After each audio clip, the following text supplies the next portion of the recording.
You can't talk peace and NATO in one sentence. It's not true what you are saying. Because what peace did NATO take to Libya? Look at what you did to Libya. Welcome to Candid Africa, truthful and unapologetic. NATO is not a very peaceful organization. You can't talk peace and NATO in one sentence. It's not true what you are saying. Because what peace did NATO take to Libya? Look at what you did to Libya to date. Because you're going after one man, you destroy the whole country. So if it brought peace in Norway, it has not brought peace in Africa. And our experience with NATO is not what you have experienced. And therefore, we respectfully disagree with that. You know, this thing of territorial threats, we know them here. We've got an army base here in Botswana. What is America doing here in Botswana? Why is Africa not in American borders? What do you call that? And you come and say imperialism and colonialism is finished. When people expand their territorial expansion through putting military bases at our borders. There's a military base here. A study has been conducted that a fighter jet that moves from that army base to the Union building will not take less than 2 minutes to bomb the Union building. If a war is declared with America, America does not have to assemble any resource from Washington or anywhere else to come here. They are already here. What do you call that? It's democracy. It's free wealth. We must celebrate that and say, no, imperialism is no longer there. It's in our head. We understand what Putin is fighting against because we have it here. Here. What is it doing here? We never went to Asia. We never went to Europe. We never went to America. We are here. We don't establish bases anywhere. Why should you establish bases in military bases in our continent?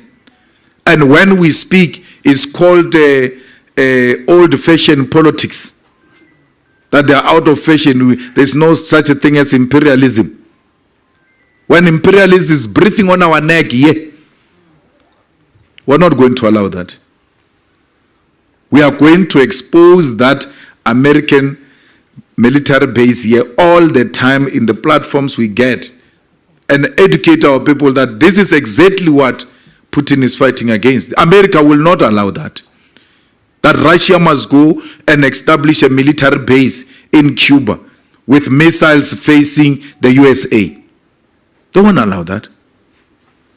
So we must not be allowed, we must not be asked to accept the things that you will not accept if they were to happen in your countries. And that's what we are talking about when we speak about NATO and peace not going together. So, ladies and gentlemen, it doesn't mean enmity. We're not enemies. We engage robustly. Our policies can be challenged the same way we challenge your policies. We are open for engagement. South Africa is open for investment in our own terms. We know what multinational companies have done to our economy, coming to milk our resources, leaving us dry. The case in point is a place called Marikana. Just go and see what the London mine did there and what Sibanye is doing there.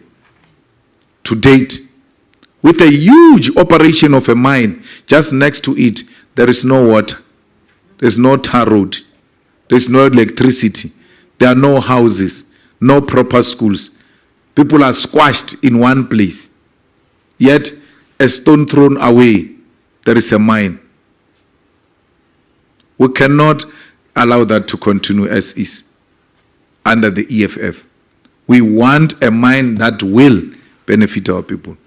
Why do people say No, the state must not own a bank in South Africa because there are private banks. Why do you need a state bank? Because they want to continue to exploit people and charge them high interest. Why do you say you don't want the state to be in the bank, but the state is in hospitals? There is private hospitals, there is state hospitals. There is private schools, there is state schools. There must be private banks and state banks. And the private bank, the private hospitals and schools and private everything, even where the state participate, the private sector still maximize profit, even when there is an option of a state.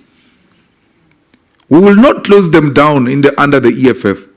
We'll do what Kenya did. We'll not close private schools. We'll build quality public education where people will abandon private schools and go to public schools like in Kenya, where Kenyans leave private schools because public education is better. That's what we need to do. Private schools are closing in Kenya. So there we have it. That has been our candid speech for today. Please feel free to give your opinions in the descriptions below. On this show, we don't tell you how to think or manipulate you.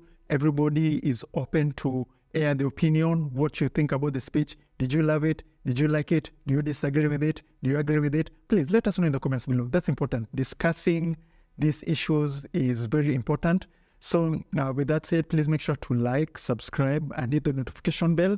Share this video with friends and family. It's the best way for YouTube to spread this video further, okay? So it's been me, Mike Mushi from Tunacheki. And always remember, Africa is watching.